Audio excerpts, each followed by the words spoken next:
¿Qué pasa cuando un estudiante de arte loca se enfrenta a una corporación despiadada para salvar el legado de su familia? Cuando intentaron enterrarla a ella y a la verdad, ni siquiera sospecharon que sus bocetos al carbón expondrían su robo. No creerás cómo lo que sucedió después dejó a toda la sala sin palabras. El aire en el hospital de Buenos Aires era estéril, oliendo a ozono y oraciones olvidadas. Me senté en una silla dura de plástico, mis manos manchadas con el carbón que había usado para dibujar el rostro de mi abuelo en sus últimas horas. Cuando la enfermera finalmente salió y simplemente inclinó la cabeza, el mundo no se detuvo, pero se volvió fray Teningli silencioso. Juan Paz, el hombre que era más pampa que humano, se había ido.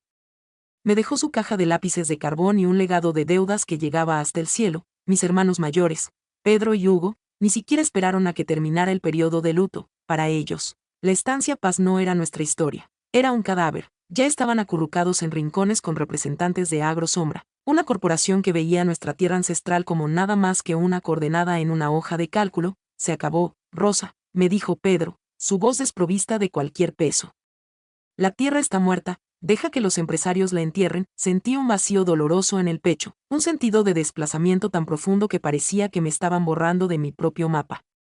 Esa noche, en mi apartamento estrecho donde el ruido de la ciudad usualmente ahogaba mis pensamientos, un silencio diferente tomó el control. Caí en un sueño que se sentía como caer en la tierra misma. Lo vi, al abuelo Juan. No era el hombre frágil del hospital, estaba de pie en un campo de girasoles, sus cabezas inclinadas y marchitas por la sequía. El viento susurraba mi nombre, llevando el aroma de hierba seca y cuero viejo. Señaló con un dedo tembloroso y curtido hacia el horizonte, a un pozo de piedra derruido que no había pensado desde que era niña. Compra la tierra, Rosa, ordenó, su voz sonando como piedras moliéndose en un cañón profundo. Las paredes tienen oídos, pero el piso guarda la verdad. No dejes que entierren lo que guardé para ti. Me desperté con el sabor a polvo en la boca y un fuego en la sangre. A la mañana siguiente, me paré frente al señor Martínez en el banco local, con mis hermanos flanqueándome como carceleros. Les dije que quería comprar el rincón inútil de 5 hectáreas del rancho, el parche donde estaba el viejo pozo.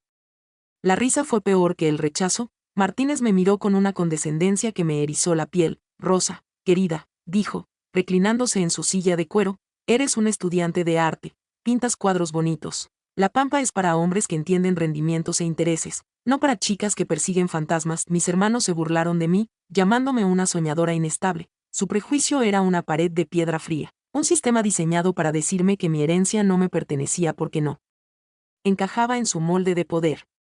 Pero el sueño no me dejaba ir. Vendí todo, vendí mis suministros de arte, mi bicicleta y las pocas joyas que mi madre me había dejado. Cuando no fue suficiente, fui donde un hombre del que los locales susurraban, un prestamista con ojos de halcón y corazón de pedernal. Firmé un préstamo Predeter con intereses altos que se sentía como una soga al cuello. Con ese dinero de sangre, entré en la subasta y superé la oferta de un representante muy confundido de Agro Sombra por ese pequeño lote. Deteriorado, mis hermanos ni siquiera se despidieron, simplemente se fueron, dejándome con mi locura.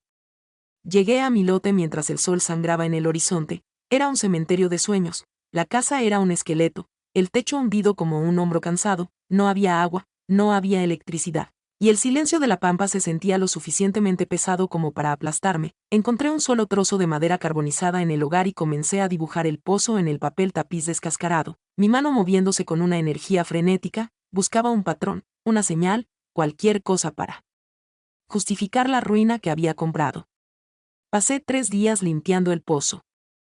Mis dedos sangraron, mi espalda se sentía como si se rompiera, y el calor era un peso físico. Saqué rocas Yagid, alambre oxidado y décadas de basura. Justo cuando estaba a punto de colapsar por el agotamiento, mi pala golpeó algo que no sonaba como piedra. Limpié la tierra para encontrar un antiguo anillo de hierro incrustado profundo en la mampostería. No era parte de ningún mecanismo de cubo que hubiera visto, era una manija. Mientras lo miraba, la realización me golpeó como un golpe físico. Recordé una vieja historia que el abuelo contaba sobre un error clerical en 1952. Mi corazón martilleaba contra mis costillas al darme cuenta de que este lote inútil de 5 hectáreas había sido accidentalmente excluido de la descripción legal de la estancia principal décadas atrás. Este pequeño parche de polvo no era solo un rincón del rancho, era el corazón legal de los derechos de agua de toda la región.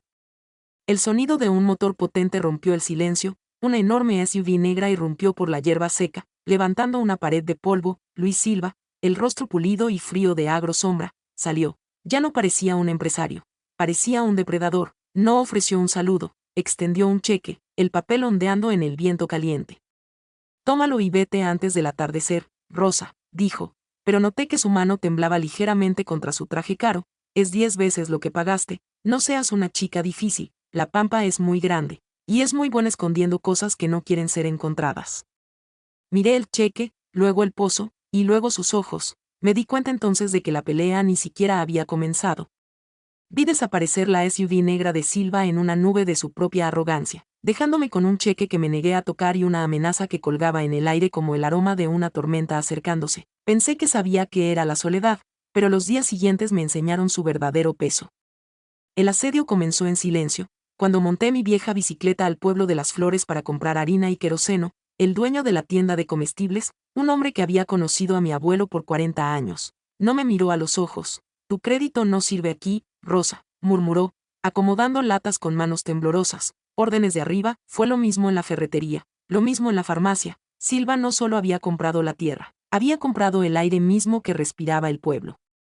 Luego vino la oscuridad. Un equipo de mantenimiento accidentalmente derribó las líneas de electricidad que iban a mi choza. Cuando llamé a la oficina municipal, me dijeron que pasarían semanas antes de que un técnico pudiera evaluar el daño. Me estaban exprimiendo, tratándome como una intrusa en mi propia tierra. Sobreviví con agua de lluvia recolectada en baldes oxidados y raciones escasas de pan seco, mis ojos agudizándose en la luz de las velas. Ya no pintaba paisajes, pasaba mis noches dibujando los patrones de los camiones de agrosombra que patrullaban el perímetro de mi cerca, sus faros cortando la noche como ojos buscadores. Recordando las palabras crípticas de mi abuelo, las paredes tienen oídos. Comencé a raspar el papel tapiz podrido de la casa con un cuchillo de cocina. Mis manos estaban en carne viva, pero trabajé con una intensidad febril. Debajo de los patrones florales de una era olvidada, los encontré, una red de tubos de cobre estrechos incrustados en las paredes de doble cavidad. Era un viejo sistema de vigilancia acústica. Mi abuelo había sido un hombre cauteloso durante la agitación política de los 70. Había construido esta casa para escuchar lo que los invitados en la sala planeaban cuando pensaban que estaban solos. La injusticia de mi situación se sentía como un peso físico cuando encontré un ternero perdido de la tierra vecina de agrosombra. Había entrado por un hueco en la cerca, su boca espumando, sus ojos nublados de dolor. Intenté consolar a la pobre criatura, pero murió en mis brazos. Me di cuenta entonces de que la corporación no solo cultivaba, estaba envenenando la tierra con pesticidas ilegales de alta toxicidad que se filtraban en el mismo agua subterránea que intentaba proteger. Impulsada por la indignación, tomé fotos del animal y fui a la oficina ambiental regional. El funcionario allí ni siquiera miró las evidencias. Suspiró, mirando mi ropa manchada de tierra y mi cabello desarreglado. Mire, señorita, dijo con una sonrisa que me revolvió la sangre, usted es un estudiante de arte de la ciudad, está claramente abrumada y busca a alguien a quien culpar por las deudas de su familia. No intente sabotear una industria vital con sus fantasías urbanas. La pared sistémica protegiendo a la corporación se sentía más alta que cualquier montaña. Busqué refugio en el único lugar que aún me servía, una taberna tenue al borde del pueblo. Allí, en el rincón, estaba Mateo, un viejo gaucho cuyo rostro era un mapa de la pampa misma. Había trabajado para mi abuelo por 30 años. Los Silva tienen memorias largas, Rosa, susurró, su voz espesa con el humo de tabaco barato. El abuelo de Luis era el capataz aquí, Juan lo despidió por robar ganado hace décadas. Esto no es solo negocio para Silva, es un rencor multigeneracional. Quiere borrar el nombre Paz del mapa porque tu abuelo era el único hombre que sabía la verdad sobre de dónde venía realmente la fortuna Silva. Regresé a la casa, mi mente acelerada, miré el boceto al carbón que había hecho del interior del pozo, el arreglo de las piedras, no era aleatorio, el ojo de artista finalmente lo vio. Las piedras coincidían con la constelación de la Cruz del Sur. Esa noche, bajo un cielo rebosante de estrellas, alineé mi posición. El anillo de hierro en el pozo no era para un cubo, era una palanca. Agarré el hierro frío y lo giré con cada onza de fuerza que me quedaba. Un sonido profundo y rechinante resonó por la casa hueca, un gemido de piedra antigua. Corrí al sótano. En el centro de la habitación húmeda, una sección pesada del piso se había hundido 3 pulgadas, revelando una estrecha y oscura grieta. Mi corazón se elevó, hasta que miré más de cerca. Dentro de la grieta, no encontré un cofre de madera o una pila de oro, encontré un dispositivo de escucha de alta tecnología moderno, su luz roja parpadeando como un ojo burlón. La realización me golpeó con la fuerza de una ola Tidal. Silva no solo había estado esperando que me fuera, había estado usando los propios tubos acústicos de mi abuelo para espiarme, había oído cada descubrimiento, cada oración y cada realización que había hecho en esa casa.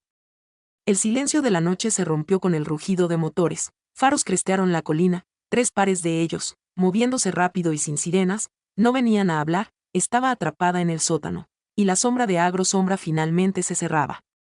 El rugido de los motores se volvió ensordecedor, la luz de sus faros altos filtrándose por las grietas de la puerta del sótano. Sabía que no podía quedarme allí, usando los mismos oídos que mi abuelo me había dejado. No me dirigí a las escaleras. Recordé los planos que había dibujado de memoria. Las paredes de doble cavidad no eran solo para escuchar, eran un secreto estructural. Me metí en un estrecho espacio de servicio detrás de los estantes de vino, mis pulmones ardiendo con polvo. Desde las sombras, miré por una rendija de ventilación mientras los hombres de Silva irrumpían en el sótano. No me buscaban a mí, buscaban el archivo. Sus movimientos frenéticos confirmaron el susurro de mi abuelo. El piso guardaba algo que podía desmantelar su imperio.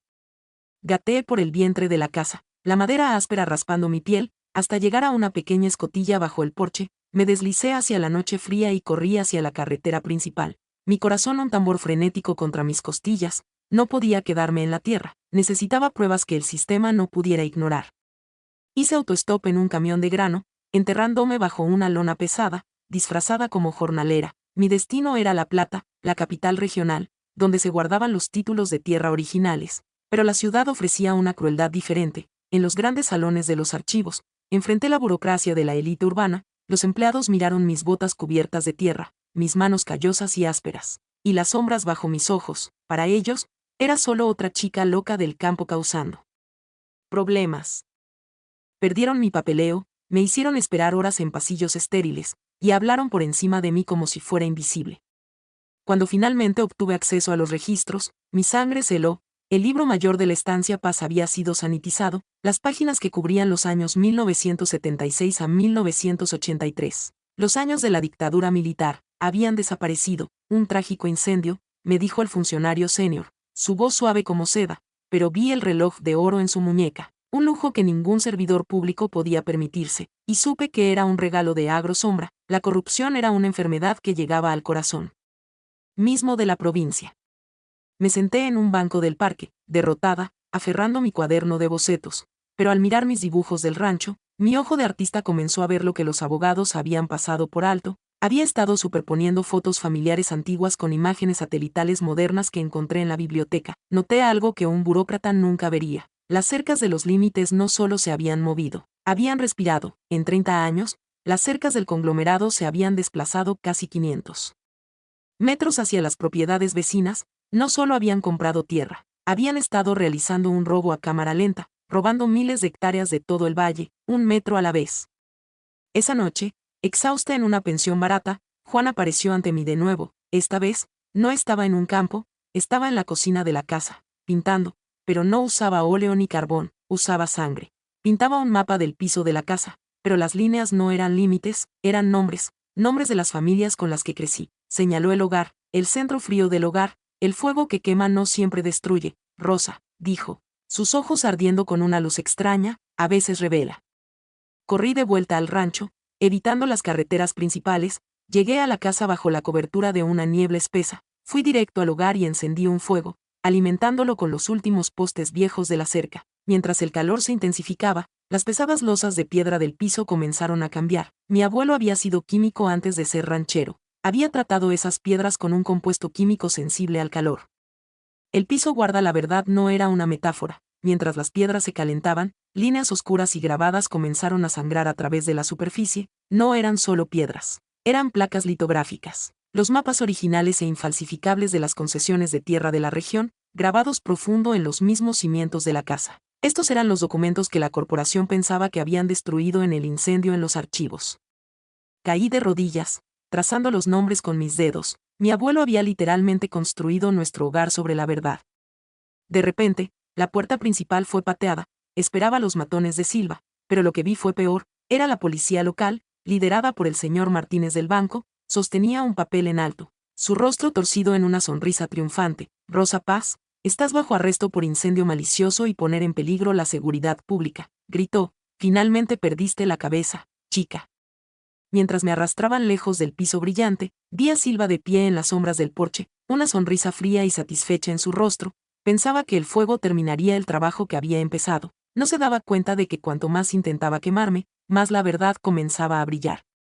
Las paredes de la celda en Las Flores eran húmedas y olían a fracasos viejos. Me senté en un banco de concreto, el peso de las esposas aún quemando mis muñecas. El jefe de policía, un hombre cuyo uniforme era tan comprado como la SUV de Silva, caminaba frente a mis barrotes, tiró un documento sobre la pequeña mesa de madera. Fírmalo, Rosa, dijo, su voz un gruñido bajo de falsa preocupación. Una venta voluntaria a Agrosombra. Fírmalo, y estos cargos de incendio desaparecen, puedes volver a Buenos Aires y pintar tus pequeños cuadros, y todos podemos olvidar que esto pasó. Me trataban como una criminal común, burlándose de la chica loca del arte que pensaba que podía luchar contra un gigante con un lápiz de carbón. Pero no entendían, mi miedo había sido reemplazado por una claridad fría y cristalina. No dije una palabra. En cambio, me apoyé contra la pared y usé un trozo de lodo seco de mis botas para dibujar, de memoria. Reconstruí los patrones que había visto en las piedras brillantes, los nombres, las líneas de agrimensura, las hectáreas ocultas. Ya no era solo un estudiante, era una testigo. Afuera, una tormenta se estaba gestando, del tipo de diluvio pampeano que convierte el mundo en un océano de lodo, pero algo más se agitaba. Mateo, el viejo gaucho, no había estado ocioso. Había reunido a las familias que grité mientras la policía me arrastraba, los Morales, los Garcías. La dinámica de la chica loca había cambiado. Se dieron cuenta de que si yo tenía razón, sus propias modestas propiedades habían sido lentamente devoradas por la corporación. Por primera vez, el prejuicio de los pobres contra la soñadora urbana se rompió. No veían a una chica inestable, veían a la única persona con el coraje para decir la verdad. La tormenta golpeó con una furia que sacudió los cimientos mismos de la cárcel. La red eléctrica, ya frágil, se rindió al relámpago. En la oscuridad parpadeante, un joven guardia, un chico cuyo propio padre había sido forzado a dejar su tierra por el conglomerado, se paró junto a mi celda. No me miró, simplemente accidentalmente dejó las llaves en el borde y caminó hacia la salida trasera. La pampa no es lugar para una celda, Rosa, susurró mientras desaparecía en las sombras. Escapé al diluvio. La lluvia era una pared física, pero conocía cada centímetro de esta tierra. No corrí hacia la carretera, corrí hacia los establos al borde del pueblo. Probé un caballo, una yegua robusta y asustada, y cabalgué a través del relámpago y el lodo. Ya no era un estudiante de arte, era una hija de la pampa, feroz e inquebrantable, mi corazón latiendo al unísono con los cascos galopantes. Llegué al rancho justo cuando el mundo se estaba desgarrando. A través de las cortinas de lluvia, vi la silueta de una enorme bulldozer aro en mi patio, su pintura amarilla luciendo como una bestia depredadora en la oscuridad. Silva estaba allí, su máscara corporativa completamente rota. No esperaba a la ley. Iba a nivelar la casa y enterrar las piedras para siempre bajo la cobertura de la tormenta. No intenté detener la máquina, sabía que no podía. En cambio, corría dentro de la casa. El fuego en el hogar aún humeaba, las piedras aún calientes. Agarré una palanca que había usado para limpiar el pozo y comencé a apraí las pesadas placas litográficas. Quemaban mis manos, el calor chamuscando mi piel, pero no sentía el dolor. Logré levantar la placa más crítica, la que mostraba la sicher ilegal de las tierras de pastoreo común del pueblo, sobre un viejo carrito de madera. La casa comenzó a gemir, la hoja de la bulldozer golpeó el porche, el sonido de madera astillándose como un disparo. Estás acabada, Rosa, gritó la voz de Silva sobre el rugido del motor. Miré hacia arriba y lo vi en la cabina de la máquina. Él mismo la conducía, sus ojos amplios con una desesperación maníaca. En ese momento, gritó la verdad, mi abuelo perdió esas placas en una deuda de juego.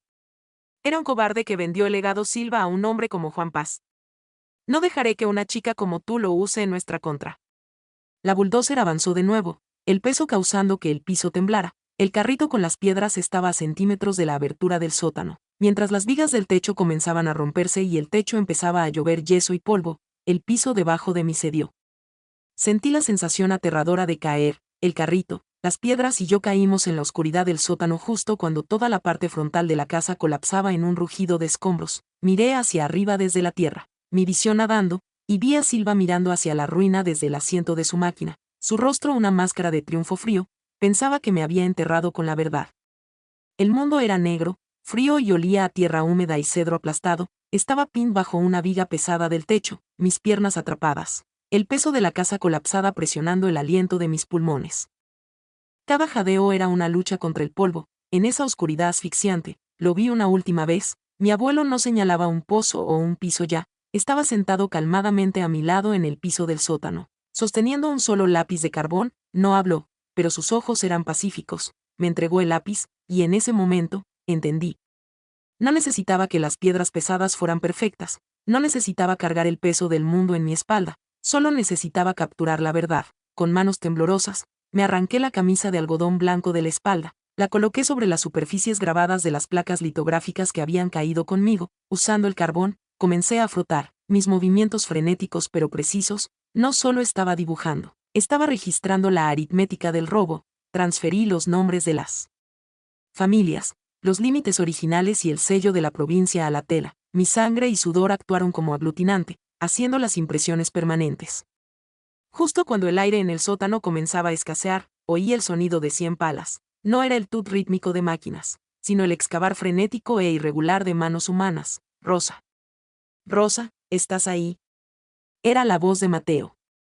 Me sacaron de los escombros, Mateo, los Garcías, los Morales y docenas más. La seguridad privada de Silva intentó intervenir, parados allí con sus bastones y sus insignias de autoridad corporativa, pero no eran rival para el mar de gente. El prejuicio que nos había dividido, la chica loca del arte versus los agricultores endurecidos, se había ido, frente a la crueldad de la corporación. Habíamos encontrado una sola identidad inquebrantable, me vieron, cubierta de lodo y sangre, aferrando mi camisa rasgada como una reliquia sagrada, y supieron que la pelea era suya también. No fui al hospital, llévenme al salón de baile de la estancia, le dije a Mateo, ahora.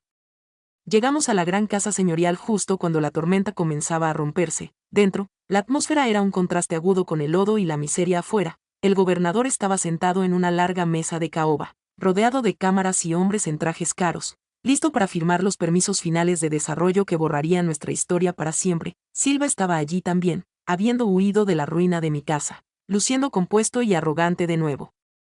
Los guardias de seguridad intentaron bloquear la entrada, pero no pedí permiso. Entré en ese salón de baile, un fantasma de la pampa, mis botas dejando un rastro de tierra húmeda en las alfombras prístinas. La sala se quedó en silencio, la chica inestable estaba de pie ante el poder más alto de la provincia.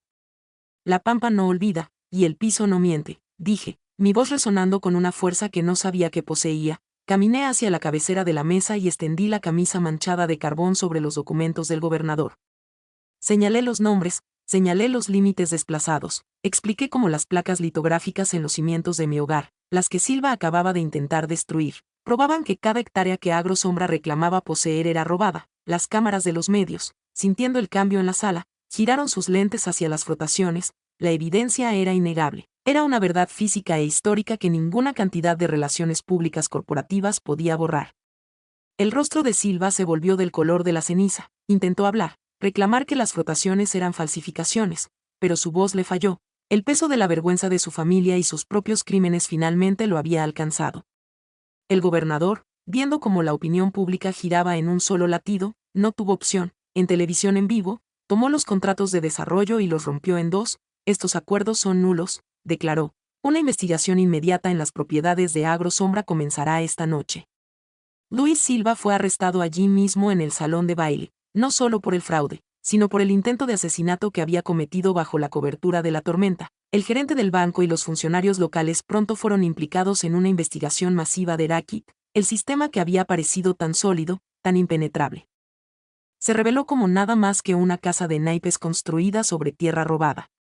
Semanas después, mientras el polvo realmente comenzaba a asentarse, encontré una pequeña caja de lata que había sobrevivido al colapso de la casa. Dentro estaba una carta personal de mi abuelo, fechada solo meses antes de su muerte. Rosa, decía, sabía que Silva vendría, sabía que su avaricia era un hambre que no podía satisfacerse. Dejé las deudas y el lote, inútil, como una trampa. Un señuelo que solo alguien con tu corazón y tu ojo tendría el coraje de seguir. La tierra es tuya, no porque la compraste, sino porque la viste por lo que realmente es.